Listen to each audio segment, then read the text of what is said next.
Since Thursday, organizers and leaders have been calling on Congress to impeach and remove President Trump from office over acts of treason. MS Now's Maya Eglin is on the scene for us right now, in fact. So, Maya, there are a lot of people with whom you've been marching and following along there, really close to the Lincoln Memorial. But it's been pretty dreary weather, so there's got to be a lot of passion to bring these folks out. What are they telling you? Why are they there? 100%. Yeah, I mean, this morning we had rain. Thankfully, it cleared up a little bit, but it's still pretty cloudy out here. But I want to show you the crowds because this is the ending point for the Resist the Regime protests. But as you can see, there are lots of people. We won't have the official numbers until after, but my best estimate would probably be thousands. Now, what makes this protest different is that they're very specific demands. The organizers say they want to impeach, convict, and remove Donald Trump. Take a listen to one protester I spoke with along this route. We need to fix this country. We need to remove the regime. Donald Trump has been acting illegally, acting out, or Congress has been treating his executive orders as if they are law, and he doesn't have the power that they have given him to do. It's not just let's come together, it's let's come together and then take actions from here. So it's like raising awareness, getting people excited, getting people to come out, and then taking that energy and then really utilizing it for this advocacy, for this mobilization, with the end goal of, you know, we have a clear end goal and we're working, every week, every day to really get him out. Alex, as you mentioned, those approval ratings are historically low for President Trump. About 60% of the people surveyed disapprove of President Trump. Many of them could be in this crowd. A lot of these people say they are frustrated with health care. They're frustrated with the cost of living. They're frustrated with immigration enforcement. And so we've been hearing from some of them. There were some musical guests as well as some elected officials speaking at the program today. This is probably going to wrap up here. But as you can see, protesters pretty much with flags and posters expressing their disappointment. Hey, Shalom. I'd like to start out by giving all glory, praise, and honor to Yahweh, Bahasham, Yahweh Shai, Bahasham, Rekakwadash. Double honors to the elders and apostles of the Great Millstone. Shalom to the elect of Israel. This is the Mayim in Atlanta. And you just saw some clips there. This is from MS Now. Not sure if I've actually seen them around before, but there's a protest this past weekend called Remove the Regime. And it's calling for the impeachment of Trump to get this administration out of there. And nothing new for the president since he's been in office all of, 9 months. There have been many protests about him. There's been the No Kings protest. There's been protests against tariffs. There's been protests against the ICE stuff. There's just protests that are happening. And as the scripts say it, when the wicked beareth rule, the people mourn. But when the righteous beareth rule, the people rejoice.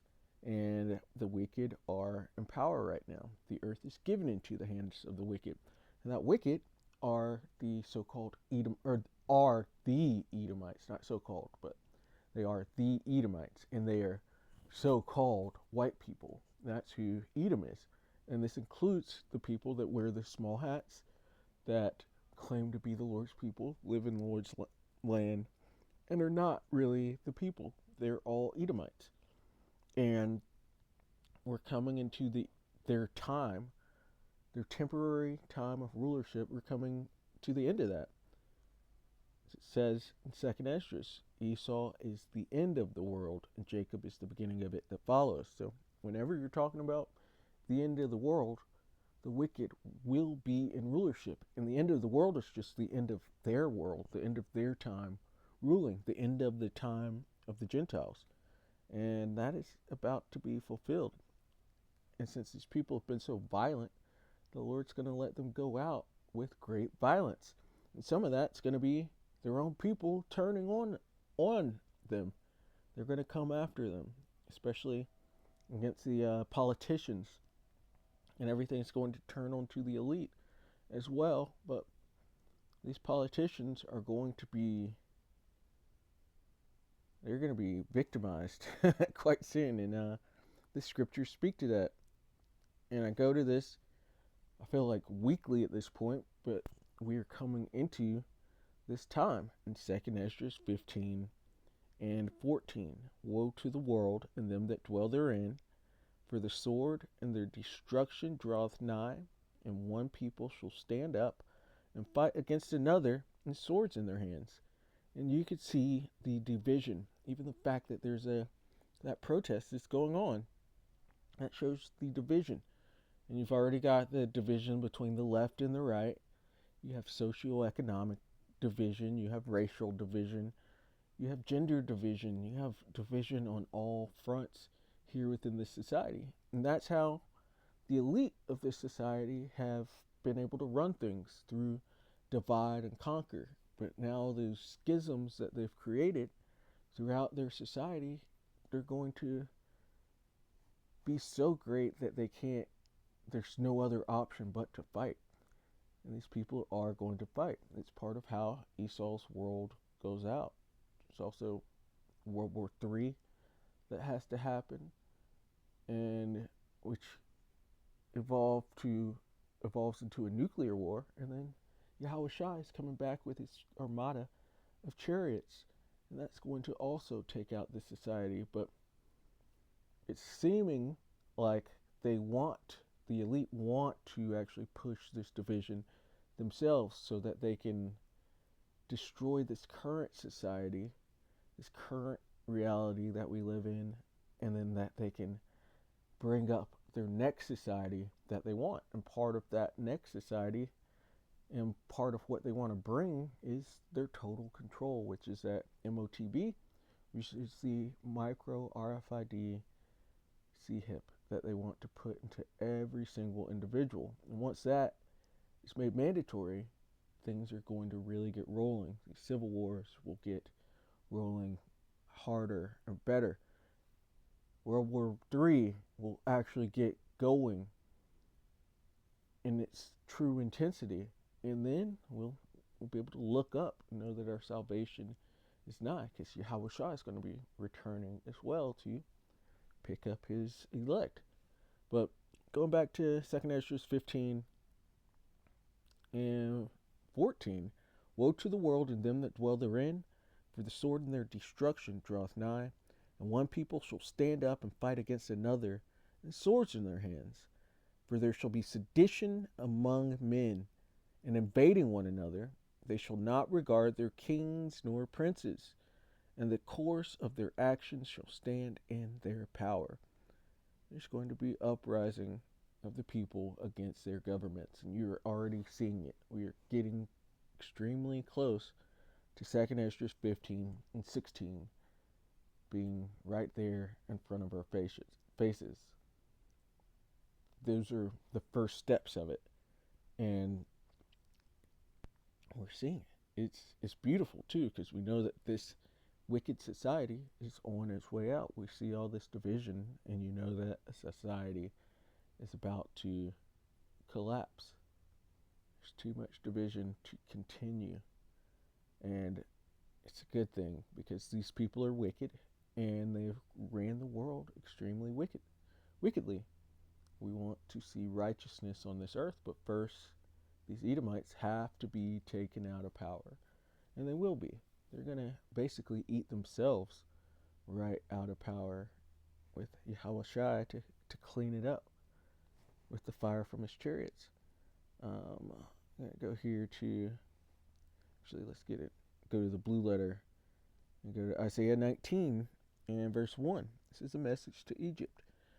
And this Egypt isn't ancient Egypt, it's America. Because America is known by many names throughout the scriptures, one of them being ancient Egypt, another being Babylon. Sometimes it's called Assyria. It's called that whore that rides to the back of the beast. It has many names, also called Sodom. But here it is being called Egypt. And the Egypt a reference to the captivity that we served here, as well as in ancient Egypt. But And when I'm saying we, I'm speaking to the Israelites, the Negroes, Latinos, and Native Americans, as well as our scattered, because we've been scattered throughout the four corners of the earth. And so we're going to come back looking like the other nations, but it's all about the bloodline that you come from through your father's lineage. So, but Isaiah 19:1, the burden of Egypt. Behold, the Lord rideth upon a swift cloud, and shall come into Egypt, and the idols of Egypt shall be moved at his presence, and the heart of Egypt shall melt in the midst of it. The Lord is going to come right in here. Every eye shall see him when he comes. And it talks about how the heart of Egypt shall melt in the midst of it. We are at the precipice of Yahushua returning, and the truth going out has shaken up this kingdom from the core. This place claimed to be a Christian nation, and with the truth out, it shows that they're anything but a Christian nation. It's showing that that name they've been calling on, that JC name, is not true. That the image that they've pushed around is not true. And that these holidays they celebrate are not true. None of this stuff is true. It's showing this all to be a lie, and that's shaking the foundation of this place. It's all being taken out. The Lord said he's going to destroy them by the spirit of his mouth, and that's happening through his prophets, through the truth that he's given to his prophets, starting with the apostles and elders of the great millstone. This truth is shaking up this nation, and it's about to fall.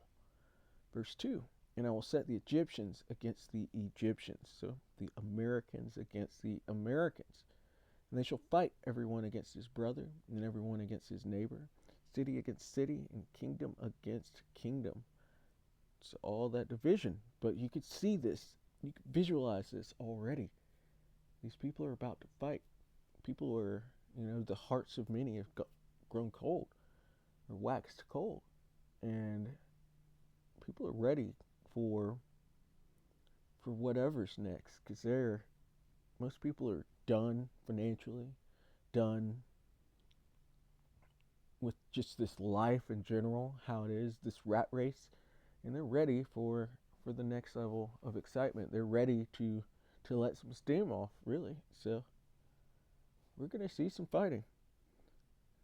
And he says, and the spirit of Egypt shall fail in the midst thereof, and I will destroy the counsel thereof, and they shall seek to the idols, and to the charmers, and to them that have familiar spirits, and to the wizards. To stand now with thy monthly prognosticators, if so be thou mayest prevail. But we know that Babylon cannot be healed. They're going through all the witchcraft that they normally do, but it's not going to work. They have to pay for what they've done throughout history. There's a big payment for all the colonizing. There's a big payment for all the blasphemy and for touching the apple of the Lord's eye. There's a huge payment, and it's coming due. And we're seeing it. It says, and the Egyptians will I give over into the hand of a cruel Lord, and a fierce king shall rule over them, saith the Lord of hosts. And it's looking like that fierce king is Donald Trump. And, things have not gotten better with him being in office. Prices have just gone up, and people are more and more unhappy. Their families are getting torn apart with these deportations that are going on, and the economy's tanking. And it's not even over yet. This isn't even the worst of it. There's more to come. But it's seeming like he is that fierce king, and this is his administration is bringing more and more division in itself. But we're coming to the part where these things start getting physical. We're about to watch these things get physical, especially with what's coming in the new year. So we'll see. We'll keep an eye on this.